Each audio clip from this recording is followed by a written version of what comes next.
सभापति महोदय, नौजवानों को कितना गुमराह किया गया। नौजवानों से कह दिया गया हर साल 2 करोड़ रोजगार। मैं आज सवाल पूछता हूं अपने नौजवानों की ओर से, बताएं भारतीय जनता पार्टी के लोग, सरकार में बैठे लोग, 10 साल आपने राज कर लिया है, आखिर 20 करोड़ नौजवानों को रोजगार कहां है? अरे छोड़िए यार, अबे कोई नोटिस नहीं लेता तुम्हें, छोड़ो कोई नोटिस नहीं लेगा तुम्हें। 20 करोड़ नौजवान के रोजगार का हिसाब कहां है? आज 11वें बजट में जब याद आई तो वो भी ट्रेनिंग की बात करते हो। मैं कहना चाहता हूं IIM, IIT के नौजवानों को रोजगार नहीं दे पा रहे हो। आप सोच रहे हो इंटर्नशिप के इस छोटे से शगुफे से नौजवान खुश होंगे? देश के नौजवान खुश होने वाले नहीं है। सभापति महोदय, शिक्षा के मसले पर लगातार बजट घटाया जा रहा है, लगातार सरकारी शिक्षा कम की जा रही है, और ये बीजेपी की सरकार की लगातार प्रयास है कि नौजवान शिक्षित होंगे तो सवाल पूछेंगे। देश की JNU से लेके BHU से लेके MU से लेके जितने बड़े संस्थान हैं, सारे संस्थानों को बर्बाद कर दिया है। एक भी दलित, एक भी पिछड़े, कहीं आपका वाइस चांसलर नहीं है।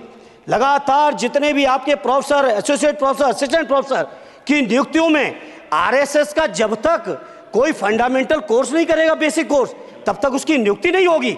आप क्या सोच रहे हो देश नहीं देख रहा है नौजवान?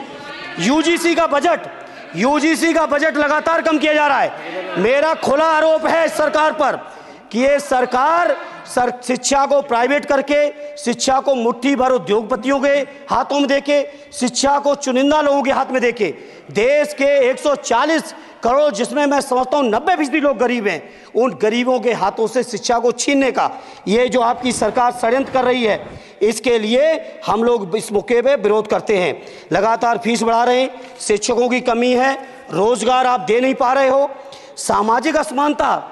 सभापति महोदय, 2014 में जिस समय सरकार बनी थी NDA की, उस समय देश की जितने भी जो आर्थिक चीजें थी, जो वेल्थ थी, उसमें पिछड़ों की हैसियत 17% थी, 17%, और आज 10 साल की NDA की सरकार के बाद पिछड़ों की आर्थिक हैसियत हो गई है केवल 9%।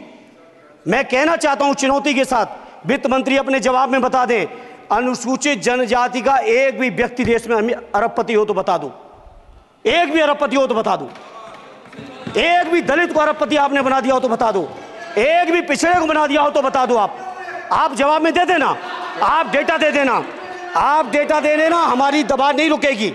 सभापति महोदय, जब बीजेपी की सरकार, जब बीजेपी के लोग विपक्ष में रहे तो OPS की बातें किए। 10 साल से आप सत्ता चढ़ा रहे हो, 11वां बजट पेश कर रहे हो, पूरा देश आज OPS के लिए सरकारी कर्मचारी परेशान है, कहीं OPS की चर्चा नहीं है, पुरानी पेंशन की कोई चर्चा नहीं है।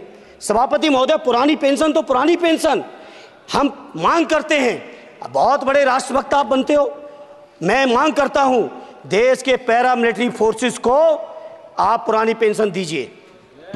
मैं मांग करता हूं, आप राष्ट्रभक्त हैं ना, सीमा पे जो सुरक्षा कर रहे हैं, जो शहादत झेल रहे हैं, मेरी मांग है कि आप उनकी OPS दीजिए। वो आप OPS नहीं दे पाओगे। इसी तरह से सभापति महोदय, देश के अंदर बहुत से ऐसे संविदा कर्मचारी, एक से एक बढ़िया फार्मूला, अब कानूनन मंडल आयोग लागू हो गया तो कैसे पिछड़े और दलितों को रोकें?